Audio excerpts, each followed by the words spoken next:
Hello, and welcome to the Bob Gnu's Magic Shop. Today we'll be going over a trick that's great to do for friends and family. Now, the way this trick works is that you're going to prove to the audience that you knew which card they would choose before they even stepped into the room. Let's go over how to do that. Materials. We have 3 large cards. One is the shofar card, one is the pomegranate card, and one is the apples and honey card. I've mounted these on cardboard to make them a little more like real playing cards. These are available to print out on bobgnus.com, and also there's smaller card versions on there that you could actually fit on a plate if you wanted to do it in a more face-to-face level. But for the video, we're going to use the larger cards so it's easier to see. Now, we also have a pen with a cap. The cap comes into play in a second, and we also have an envelope, and that will also come into play in a second.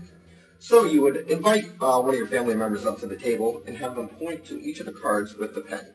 1, 2, and 3. And you'd also say, now choose the card that you would like, either any one. So if they choose the shofar card, you would simply say, I knew you were going to pick that. And they'd wonder, how can you prove that?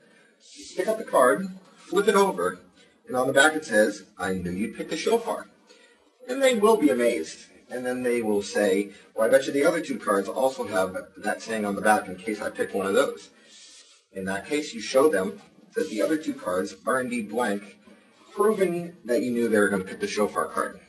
Now, if they pick the pomegranate card, obviously don't flip any cards over.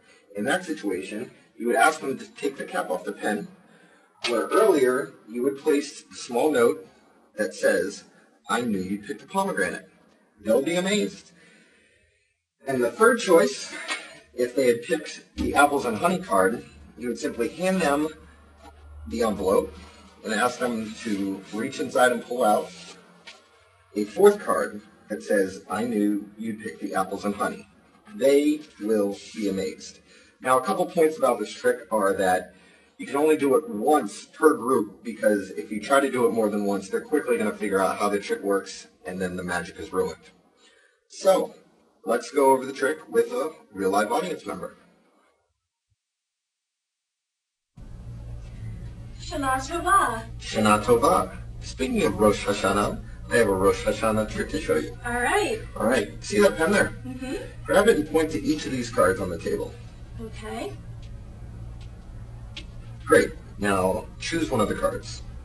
I choose this one here. She has chosen the pomegranate card. Now, I knew before you even walked in the room that that was the card you were going to choose. How did you know that? Open up the pen cap. See the piece of paper? Yeah. Unfold it and read it for me. Oh my gosh. How did you know that? What does it say? It says, I knew you'd pick the pomegranate. Right. Wow. That's magic.